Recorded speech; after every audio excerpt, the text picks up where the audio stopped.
wir sind im Advent, die Weihnachtsgeschichte, wir kennen sie alle. Genau, Esel, Esel, Ochs, Maria, Josef, das ganze Programm. Wir kennen sie wirklich gut und wenn ihr sie noch nicht kennt, dann seid ihr herzlich eingeladen, nächste Woche hinzukommen, weil wir erzählen die klassische Weihnachtsgeschichte wunderschön, richtig aufwendig in der Christmas Experience. Wir können es ehrlich gesagt kaum erwarten, aber heute lassen wir diese Geschichte, alle Geschichten links liegen und spulen ein bisschen nach vorne. Und zwar gehen wir dahin, wo Jesus kurz nach seiner Geburt eigentlich sind wir. Wir haben eine Geschichte gefunden, die ist nicht so bekannt, gehört aber noch zur Weihnachtsgeschichte von einem wartenden alten Mann. Ja, wir nehmen euch mit in die Geschichte von Simeon. Und Simeon war ein Mann, der lebte zur Zeit von Jesus Geburt in Jerusalem und er lebte, wir nennen das adventlich, weil er wartete sehnsüchtig auf die Ankunft von dem Messias. Ja, und hier kommt wieder die Weihnachtsgeschichte, die offizielle ins Spiel, weil Maria und Josef stehen am Anfang von dieser Begegnung mit diesem Simeon. Und ich nehme euch mit in diese Geschichte aus Lukas, Kapitel 2, die Verse 21 bis 24. Wunderschöner Text, der uns da hineinnimmt in diese adventliche Geschichte. Als das Kind 8 Tage später beschnitten wurde, gab man ihm den Namen Jesus. So wie der Engel ihn schon genannt hatte, bevor Maria schwanger wurde. Dann kam die Zeit des Reinigungsopfers, das im Gesetz Moses nach der Geburt eines Kindes vorgeschrieben ist. Maria und Josef gingen mit ihm nach Jerusalem, um ihn dem Herrn zu weihen. Denn im Gesetz des Herrn steht, alle erstgeborenen Söhne müssen dem Herrn geweiht werden. Sie brachten das Reinigungsopfer dar, wie es das Gesetz vorschrieb. Ein paar Turteltauben oder 2 junge Tauben. Ja, nach dem jüdischen Gesetz galt Maria 40 Tage unrein nach der Geburt. Das hieß, sie musste 40 Tage zu Hause bleiben. Jesus, das Kind, wurde nach 8 Tagen auch dem jüdischen Gesetz gemäß beschnitten. Und als die 40 Tage vorbei waren, ging die ganze Familie nach Jerusalem in den Tempel, um 2 Dinge zu tun. Ja, das erste war eben dieses Reinigungsopfer darzubringen, das man gemacht hatte nach der Geburt. Und das zweite war, wie es das Gesetz auch vorschrieb, man wollte den Erstgeborenen Jesus Gott im Tempel weihen. Und dann kommt eben Simeon ins Spiel. Eine wunderbare Story. Lea, bitte bring uns in diese Geschichte rein. Genau, wir lesen weiter in Lukas 2. In Jerusalem lebte ein Mann namens Simeon. Er war gerecht und gottesfürchtig. Simeon war vom Heiligen Geist erfüllt und wartete sehnsüchtig auf die Ankunft des Christus, der Israel Trost und Rettung bringen sollte. Der Heilige Geist hatte ihm offenbart, dass er nicht sterben würde, bevor er den vom Herrn gesandten Christus gesehen hätte. Der Heilige Geist hatte ihm offenbart. Tönt erstmal so ein bisschen unspektakulär, sehr bescheiden. Vor allem, wenn wir daran denken, was andere Protagonisten in der Weihnachtsgeschichte erlebt hatten. Ich denke zum Beispiel an die Hirten. Hirten waren irgendwo draußen auf dem Feld. Ja, wir haben es vorhin gehört und gesehen. Jetzt geht's los. Dann kommt ein riesen Engelschor. Stell dir das mal vor. Gloria.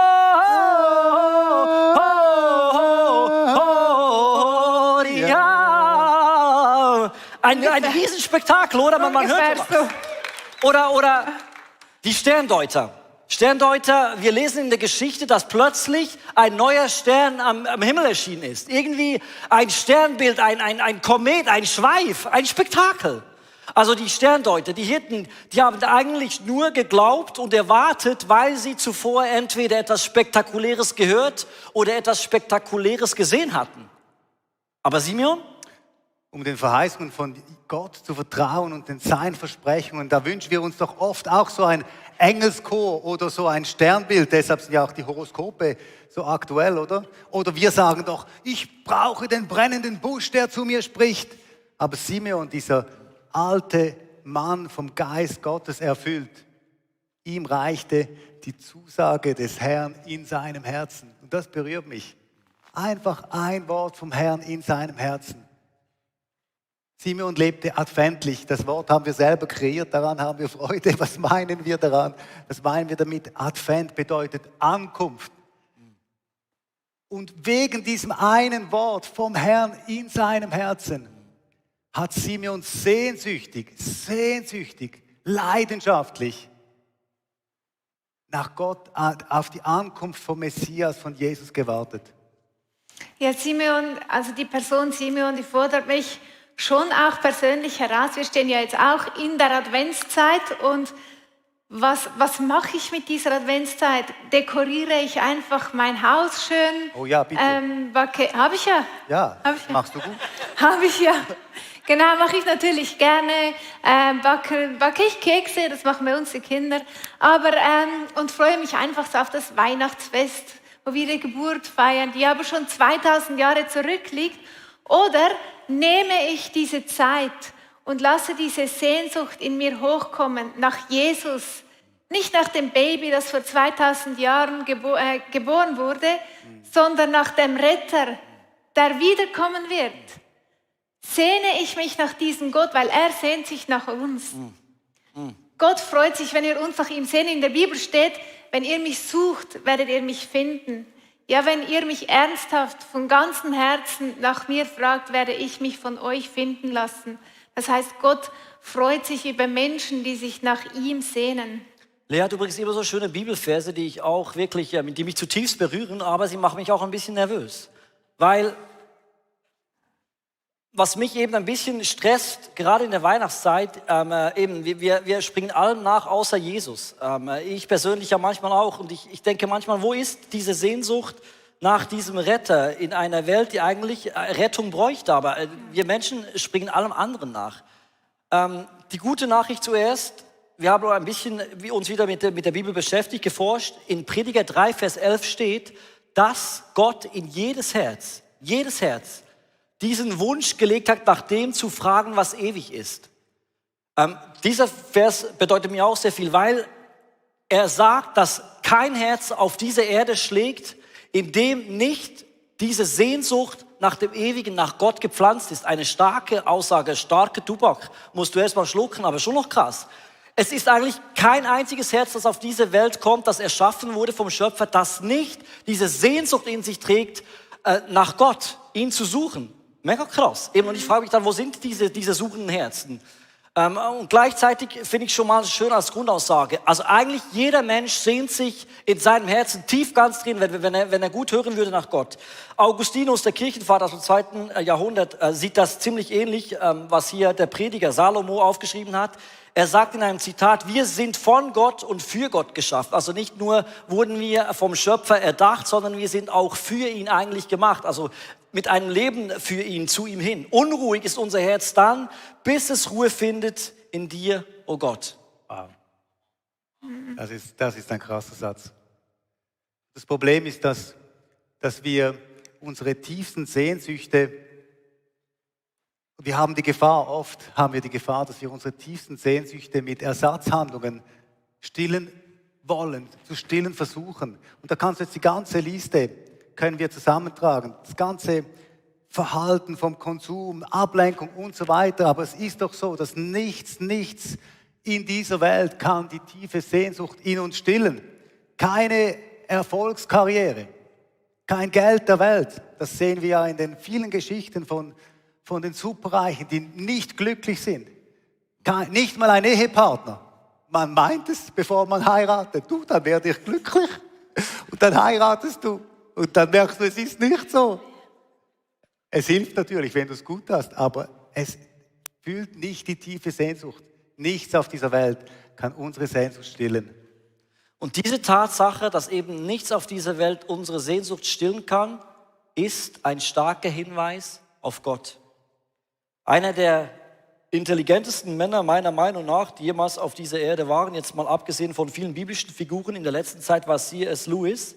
Er schreibt, wenn wir in uns selbst ein Bedürfnis entdecken, das durch nichts in dieser Welt gestillt werden kann, dann können wir daraus schließen, dass wir für eine andere Welt erschaffen worden sind. Deshalb liebt Gott es, wenn Menschen plötzlich eine Sehnsucht nach Jesus haben. Weil genau dann suche ich am richtigen Ort. Ja, unsere Sehnsucht ist die Landebahn, auf der uns Jesus persönlich begegnen und besuchen will. Und Sehnsüchte haben wir alle. Sehnsüchte haben wir alle, da ist nichts Falsches dran. Aber Jesus ist die richtige Adresse. Ja. Er ist genug. Und das tönt jetzt vielleicht in deinen Ohren ein oberfromme Floskel, aber ich meine es so, weil ich habe das so erlebt. Ich hatte auf dieser Sehnsuchtslandebahn, habe ich jahrelang, jahrzehntelang so vieles gelandet, das mich abgelenkt hat von Jesus. Ich hatte zum Beispiel jedes halbe Jahr ein neues Hobby. Für die schon lange mit mir unterwegs sind. Gell, stimmt? Da können wir jetzt darüber lachen. Aber es hat eigentlich noch spannend ausgesehen. Oder was ich alles ausprobiert habe, du Kampfsportarten und Malen und zum Teil hat es noch spektakulär ausgesehen. Aber was dahinter lag, war eine getriebene Seele. Ich war noch nicht wirklich bei Jesus angekommen. Und wir müssen unsere Sehnsucht auf Jesus ausrichten. Und wir dürfen dabei nicht auf halbem Weg stehen bleiben, ihr Lieben. Mir scheint es so und mir ging es auch so, dass viele von uns Christen irgendwo zwischen Entscheidung für Jesus, wir nennen das ja Bekehrung, und ich bin in der Kirche am Mitarbeiten, irgendwo sind wir da stehen geblieben, aber wir können nicht wirklich von ganzem Herzen sagen, ja, das, was du sagst, bei Jesus zur Ruhe kommen, bei Jesus ankommen, er stillt meine Sehnsucht, dass du das nicht wirklich sagen kannst. Und ich möchte dir einfach Mut machen, diese Predigt soll dir heute Mut machen, geh den ganzen Weg. Bleib nicht stehen an dem Ort. Jesus will deine Sehnsüchte stillen. Und wie hat denn das der Simeon gemacht? Wie können wir es machen, wie können wir unsere Sehnsucht mehr nach Jesus ausrichten? Wie hat denn das der Simeon gemacht? Also ich glaube, Simeon, er war erstens ein hörender Mann. Simeon bedeutet auch hören oder von Gott erhört. Und es heißt in der Bibel, dass der Heilige Geist in Simeon wohnte. Das heißt, Simeon war mit dem Heiligen Geist verbunden, sonst wäre er ja nicht zum richtigen Zeitpunkt im Tempel gewesen. Und schon gar nicht hätte er erkannt, dass dieses kleine Baby der versprochene Retter ist. Er war mit dem Heiligen Geist verbunden. Und der Heilige Geist, wenn du zu Jesus Ja gesagt hast, dann wohnt der Heilige Geist in dir. Und bist du ein hörender Mensch? Hörst du auf diesen Heiligen Geist? Hast du diese Beziehung mit Gott, dass du diesen Geist Ich habe eine Frage. Frau Lehrerin, ich habe eine Frage. Aufstrecken ist immer gut, aber dann nicht reinreden. Lea Lämmle-Küpfer, uns interessiert, wie machst du das konkret, ganz persönlich, in deinem Alltag? Ja, Lass uns konkret sein. kann ich schon erzählen, aber ich glaube auch, dass das Hören auf den Heiligen Geist etwas sehr, sehr, sehr Individuelles und ganz Persönliches ist. Und das heißt, was für mich funktioniert Ja, aber ich will jetzt wissen, für andere nicht. was du machst. Genau. Lea. Wie machst du es? Ich habe Jahre gebraucht, bis ich herausgefunden habe, hey, wie kann ich die Gottesstimme wirklich hören? Und ich glaube, es ist ein Training. Ich habe angefangen, morgens aufzustehen, weil ich habe schon immer gewusst, stille Zeit als Christ, die gehört morgens früh. Aber die war lange tot für mich, diese Zeit, bis ich entdeckt habe, dass ich aufstehe und dann direkt Sport mache. Kein großes Ding, 20 Minuten, aber dann habe ich schon mal einen Task erledigt. Und dann bin ich wach, dann schlafe ich auch nicht wieder ein und dann freue ich mich immer, weil ich weiß, nach dem Sport, da habe ich meine Ruhezeit, da nehme ich die Bibel, da nehme ich meinen Kaffee und diese Zeit, die hat so angefangen zu leben, weil ich sie mir eingerichtet habe, so dass es mir gefällt mit Kerzen und allem, was dazugehört. Und es ist wirklich so, dass ich aufstehe und diese Sehnsucht nach Gott wächst, weil diese Zeit so wertvoll geworden ist und die Bibel anfängt zu leben. Du hast wirklich Raum geschaffen, also nicht nur im Geistigen, sondern du hast sogar ein Räumchen eingerichtet, für dich gemalt, eingerichtet. Und wenn die Türe zu ist, dann wissen sogar die Hunde, jetzt ist die Mutter, braucht Zeit für sich und ihren Jesus. Das ist wirklich so, das ist dein Ort, da hast du Raum geschaffen. Das ist genial. Ich bin mega froh für euch beide als Inspiration. Ich bin mega dankbar für Simeon, wo wir so viel lernen können, wie diese Sehnsucht gesteuert werden kann. Ich glaube, ein zweiter Punkt bei Simeon, den wir entdeckt haben, ist, dass er sich sehr gerne im Tempel aufgehalten hatte. Sonst wäre er auch wieder nicht dort gewesen. Der Heilige Geist hat ihm zwar gesagt, er soll gehen, aber er war dann auch sehr gerne um diesen Tempel herum. Und ich glaube, der Punkt ist, dass er gerne dort war, wo Gott wohnte zur damaligen Zeit. Viele Menschen hatten im Alten Testament nicht das Privileg, durch den Heiligen Geist, dass Gott ganz nah war. Sie mussten wirklich noch physisch irgendwo hinlaufen. Und Simeon als alter Mann, der machte da seinen Weg zum Tempel, um eben zu erleben, weil Gott da wohnte. Und ich glaube, wenn ich in der heutigen Zeit meine Sehnsucht auf Jesus lenken will, wenn ich mir wünsche, dass die Sehnsucht nach ihm stärker wird, dann halte ich mich auch am besten an Orte auf, wo Gott wohnt. Das Coole ist, die Bibel sagt, durch Jesus, durch den Heiligen Geist ist er heutzutage immer dort, wo 2 oder 3 Menschen in seinem Namen versammelt sind. Und das ist für mich ein Grund, weshalb ich es liebe, in die Kirche zu kommen. Weil das so ein einfacher Ort, um die Sehnsucht nach Jesus zu wecken. Für mich ist das auch so eine Landebahn, wo Jesus landen kann, der Sonntagmorgen. Ich komme hier hin und ich merke, hier ist Glaube rum, hier ist Sehnsucht da. Hier sind Menschen, die auch in schwierigen Zeiten, wenn ich vielleicht durch eine schwierige Lebensphase gehe, mit mir Seite an Seite glauben, Schwestern, Brüder, die Sehnsucht haben nach dem Himmel, die Sehnsucht haben nach der Welt, wo es keine Tränen, keine Schmerzen mehr gibt. Für mich jetzt heute Morgen, das ist so ein Sehnsuchtsort und ich lebe da auf und ich kann mir gar nicht vorstellen, nicht hier hinzukommen. Ich bin mega dankbar für diese Orte und diese sehnsuchtsweckenden Gottesdienste. Obwohl, bis man mal da ist, braucht es jeweils schon ein bisschen Überwindung. Ich glaube, Simon hat auch sich überlegen müssen mit 86, ob er da den Weg in den Tempel wieder macht morgens. Ja, ne? das denke ich auch. Aber die Sehnsucht, die war genug groß für ihn. Und ich glaube, ein dritter Punkt war bei Simeon, er kannte die Prophezeiungen. In den hebräischen Schriften wurde Jesus, der Messias, x-mal angekündigt. Und Simeon kannte diese hebräischen Schriften, er kannte diese Prophezeiungen und er baute seine Sehnsüchte darauf auf. Er wartete sehnsüchtig, hieß es, auf diesen verheißenen Retter. Und die Frage ist, kennen wir die Bibel? Die Bibel ist voll mit Versprechen, mit Verheißungen für unser Leben. Kennen wir die?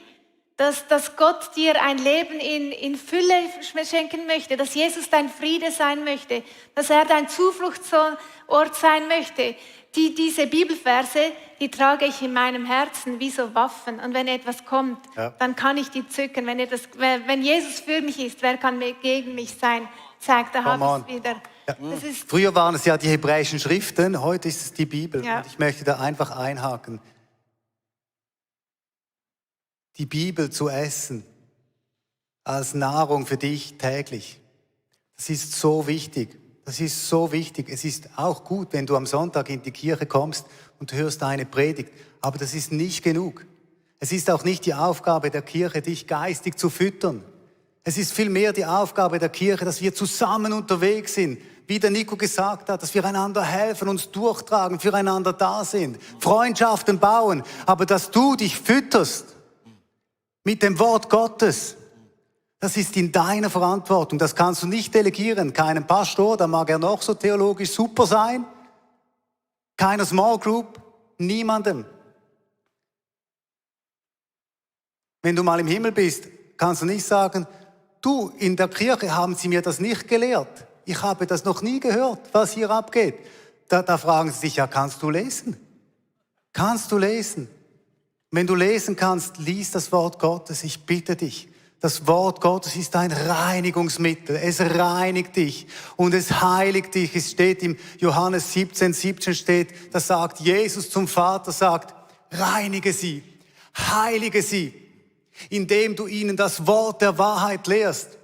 Und wie mache ich das ganz konkret? Ich habe jetzt diesen Bibelvers gestern entdeckt und dann schreibe ich den mir auf und dann mache ich mir eine Zeichnung. Jetzt lachst du vielleicht, aber so schreibe ich mir die Bibel aufs Herz, so reinigt mich das Wort Gottes. Und das ist so wunderbar, wenn du das machst, dann transformiert dich das. Und ich habe jahrelang, wisst ihr was? Ich habe gedacht, ich sei zu dumm für die Bibel. Ich hatte eine Lüge in meinem Leben jahrzehntelang, die mich gebunden und blockiert hat. Ich habe gedacht, die Bibel so zu verstehen und wirklich zu ergreifen, das ist nur was für Theologen oder mindestens solche, die das Gimmi gemacht haben, aber nicht für einfache Leute wie mich. Und das war eine massive Lüge, die mich gebunden hat. Und als ich vor ein paar Jahren diese Lüge endlich entlarven und ablegen konnte und ich die Bibel angefangen habe zu essen und sie mich angefangen hat zu transformieren, da bin ich bei Jesus angekommen. Da ist dann richtig abgegangen. Und ich möchte dich ermutigen und herausfordern heute Morgen, wenn du schon lange Christ bist, delegiere das Wort Gottes zu essen, nicht irgendjemand anderem. Das ist nur in deiner Verantwortung. Ja, Ich habe noch etwas Viertes. Der vierte Punkt ist ja der Heilige Geist. Also wir sind hörende Menschen, sagte Simeon. Wir sind in einer Gemeinschaft verwurzelt. Wir kennen die Prophezeiungen und dann kommt der Heilige Geist dazu. Und wenn der Geist Gottes auf diesen Nährboden von diesen Sachen trifft in uns, dann kommt es richtig gut mit uns. Dann kommt es richtig gut mit dir. Da ist Hoffnung. Gell? ja, und das stimmt, weil manchmal wünschen wir uns so ein Zeichen, so ein Engelschor. Aber wenn wir diese Beziehungen leben, wenn wir die Bibel lesen, dann wird diese Beziehung mit Jesus auf einmal so real. Das Reden von Gott wird so greifbar wie so ein Engelschor. Das wird alles so greifbar. Wir lesen weiter in Lukas 2. An diesem Tag führte der Heilige Geist ihn in den Tempel. Als Maria und Josef kamen, um das Kind dem Herrn zu weihen, wie es im Gesetz vorgeschrieben ist, war Simeon dort. Er nahm das Kind auf seine Arme und lobte Gott und sagte, er musste kurz überlegen. Ich bin der Simeon jetzt. Mach nochmal die Einleitung ganz kurz. Er nahm das Kind auf seine Arme und lobte Gott und sagte, Herr, nun kann ich in Frieden sterben. Wie du es mir versprochen hast, habe ich den Retter gesehen, den du allen Menschen geschenkt hast. Er ist ein Licht, das den Völkern Gott offenbaren wird, und er ist die Herrlichkeit deines Volkes Israel. Ein Wort, das uns angesprungen ist, förmlich, ist dieses, ich habe den Retter gesehen. Ich habe den Retter gesehen. Was für ein schöner Satz direkt aus der Bibel. Jesus ist nicht Opium fürs Volk, wie Karl Marx mal eine These aufgestellt hat. Jesus ist nicht irgendwie ein Hirngespinst, irgendwie eine Krücke für Menschen, die nicht mit dem Leben klarkommen. Das Schlüsselwort hier in diesem Text ist, Simeon hat Jesus, den Messias, gesehen. Und ich liebe es, die Bibel so, wenn sie bildlich wird. Deshalb auch unsere Theateraufführungen, manchmal an Ostern, an Weihnachten, weil du dann auch mal diese Figuren sehen kannst. Stell dir mal vor, du hältst diesen Messias hier in deiner Hand. Wir beproben gerade diese Szene, deshalb ist das mir so nah im Moment. Aber wenn die Maria und der Josef dann dieses Kind da halten, die sehen das, die riechen das, die spüren das. Der hat das gehalten, der konnte das Kind sehen. Das ist ein Augenzeugenbericht. Und deshalb dieses Sehen so wichtig in diesem Text. Ja, was bedeutet dieses Sehen? Was bedeutet dieses Sehen für uns? Für dich und mich? Es ist so wichtig, dass wir vor dem Sterben Jesus sehen. Wie Simeon, vor dem Sterben hat er Jesus gesehen. Ja, und wir reden nicht von diesem kleinen Baby. Wir reden davon, Jesus Christus, der König der Könige, der Herr der Herren, dass wir ihn sehen. Das ist lebensnotwendig. Das ist ewigkeitsnotwendig. Und dann sagte Simeon, jetzt habe ich die Gewissheit, dass ich in Frieden sterben kann. Und Frieden meint im Kern genug haben. Schau, im Sterben ist es so wichtig. Oder ist die Frage, ob Jesus genug ist? Ob Jesus genug ist für dich? Und nach dem Sterben ist dann nicht die Frage, hast du genug gute Sachen gemacht? Warst du ein genug guter Mensch auf dieser Welt? Die Frage ist einzig und allein, ist dieser Jesus, von dem wir sprechen, ist er genug? Ist das Kreuz, was Jesus am Kreuz vollbracht hat, ist das genug für dich? Und kannst du das für dich persönlich in Anspruch nehmen? Es geht nicht darum, Jesus heute Morgen von Angesicht zu sehen. Dafür ist es noch zu früh, das können wir heute Morgen nicht organisieren. Es geht aber um diese persönliche Beziehung. Und ich persönlich merke auch, dass es etwas anderes ist, ob ich Sachen in der Theorie begriffen habe oder ob es langsam in mein Herz herunterrutscht. Letzten halben Jahr hat Jesus mich doch mal ganz nah an sein Herz geholt, hat mich so ein bisschen rausgepfiffen und gesagt, Junge, du musst doch mal ein paar Schritte mit mir laufen, ich möchte dich gerne noch mal in die Lehre nehmen. Ich möchte dir nämlich noch ein paar Sachen zeigen. Und auf vielen Spaziergängen, die länger waren als üblich, ich laufe schon immer gerne, aber die waren im letzten halben Jahr viel länger, habe ich Sachen, die ich da oben gewusst habe, seit ich 4 bin oder 6, wo ich angefangen habe, mit Jesus zu leben, plötzlich sind die so ein bisschen weiter in mein Herz gesickert. Und eben, weil diese persönliche Beziehung sehr viel Gewicht hatte gerade, weil ich mir bewusst Zeit rausgenommen habe, vor allem aber, weil er mich eben gerufen hat, er gesagt, es ist dringend, dass du doch ein paar Sachen lernst. Zum Beispiel, dass er mich wirklich liebt. Das habe ich schon 1000-mal gehört. Im Kopf weiß ich das auch. Aber wenn das ins Herz langsam runterrutscht, weil ich mir Zeit nehme, mit ihm eben spazieren zu gehen, weil ich es plötzlich irgendwie so langsam 20-30% vielleicht mehr checke. Ungefähr bin ich jetzt bei 43 vielleicht von 100. Ist auch noch nicht so viel, aber schon ein bisschen mehr vielleicht als vorher. Da bin ich mega dankbar. Und ich glaube, das ist das, was Jesus uns rausrufen möchte, in diese persönliche Beziehung. 1:1 mit ihm Zeit zu verbringen. Ich glaube, deswegen ist Weihnachten ja so wichtig, weil als Jesus als Kind auf die Welt gekommen ist, hat er aus dieser spröden, distanzierten Gottesbeziehung diese reale, greifbare Freundschaftsbeziehung ermöglicht. Gott wurde unser Vater, Jesus wurde unser Freund, mit dem wir wirklich diese Beziehung leben können. Angelus Silesius hat einmal geschrieben, und wäre Jesus 1000-mal in Bethlehem geboren, aber nicht in deinem Herz, so wärst du trotzdem verloren. Und ich glaube, das ist der Punkt. Jesus muss in unsere Herzen geboren werden. Wir werden Jesus niemals mit unserem Verstand oder seine Liebe für uns niemals mit unserem Verstand erfassen können. Wir müssen unser Herz öffnen und sagen, Jesus, ich komme heute zu dir. Ich möchte dir heute eine entscheidende Frage stellen. Hast du Jesus mit deinem Herzen ergriffen? Hast du dein Herz geöffnet und gesagt, Herr Jesus, ich komme heute zu dir? Kannst du wie Simeon sagen, ich kann in Frieden sterben? Wir wissen nicht, wann das sein wird. Könntest du das heute sagen? Jesus möchte dir seinen Frieden schenken. Heute, jetzt. Jesus ist unser Schicksal. Der Text endet wunderschön.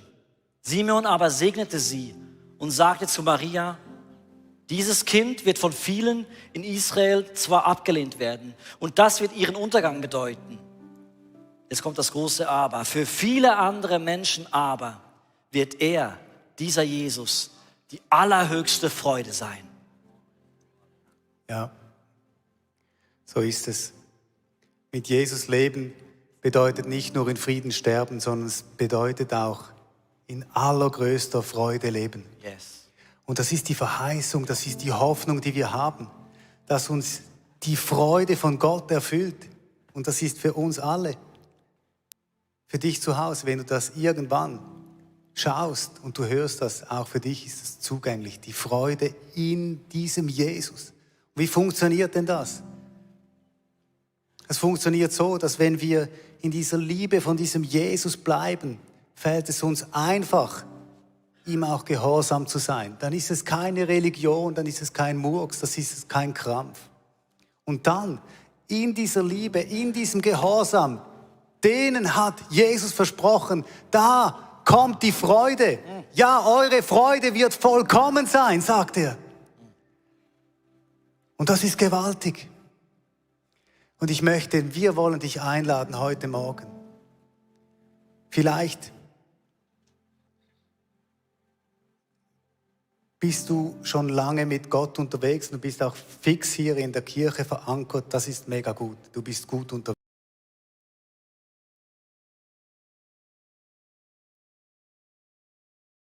Einer ähnlichen Lüge zu tun wie bei mir, dass du, eben bei mir war es ja du bist so dumm Lüge. Was ist es bei dir, dass es dich nicht ganz ankommen lässt bei Jesus?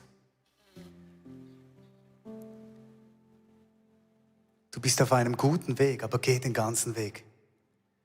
Und wenn du diesen Jesus nicht kennst, wenn Advent für dich so bis jetzt einfach ein bisschen Merry Christmas war und Geschenke und du hörst diese Botschaft, dass dich Jesus in eine Beziehung ruft, dann möchten wir dich einfach einladen, dass du dich auf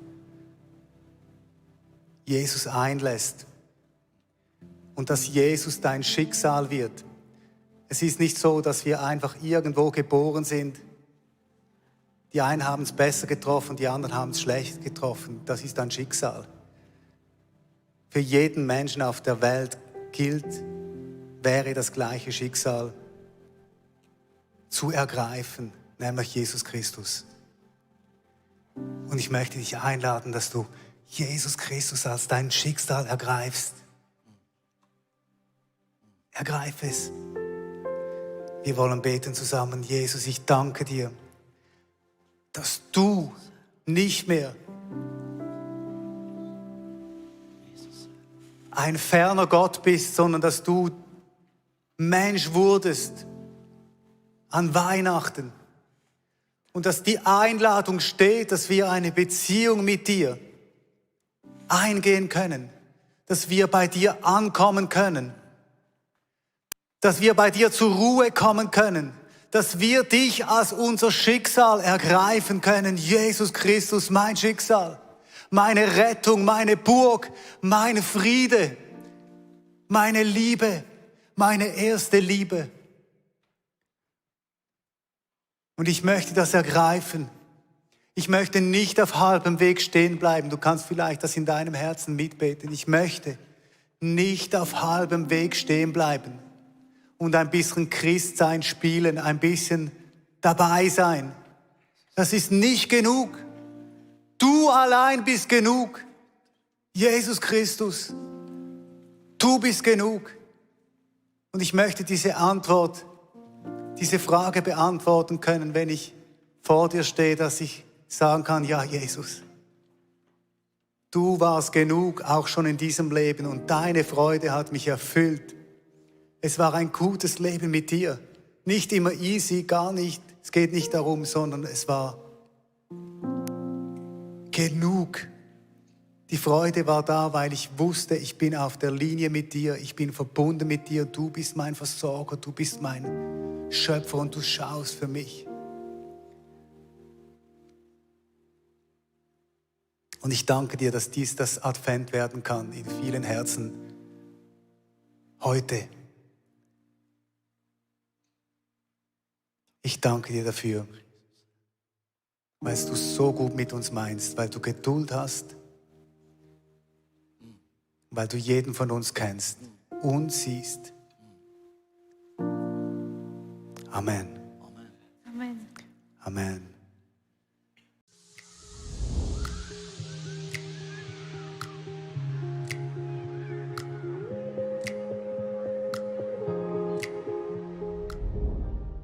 Ich hoffe, dass die Predigt zu dir gesprochen hat und du mega viel mitnehmen kannst für deinen Alltag, damit wir am Herzen von Jesus jeden Tag einfach so nahe sind und mega viele coole Dinge mit Jesus erleben werden. Wir möchten gerne mit dir in Kontakt treten und sagst, hey, ich habe Fragen, ich habe Anliegen, ich möchte mich gerne bei euch irgendwo integrieren, dann melde dich einfach bei uns, weil ich glaube, effektiv im Leben mit Jesus ist es so cool, gemeinsam unterwegs zu sein. Ja, unsere Leidenschaft ist es, dass wir Menschen positiv aufblühen sehen durch die Kraft von Jesus Christus und sehen, wie sie auch ihr Umfeld verändern. Und wir laden dich von Herzen ein, Teil von dieser Vision zu sein. Wir haben Hunderte von Mitarbeitern, Menschen, die unsere Kirche unterstützen mit Gaben, Fähigkeiten und auch mit unseren Finanzen. Und ich danke dir von ganzem Herzen, wenn du ein Teil von dieser Vision bist, auch mit deinen Finanzen. Ja, abonniere doch unseren Kanal, Kanal, damit du immer den neuesten Content bekommst und informiert bist, was Gott alles macht durch unsere Church. Und es würde uns mega, mega freuen. Also bis zum nächsten Mal. God bless you und ciao zusammen.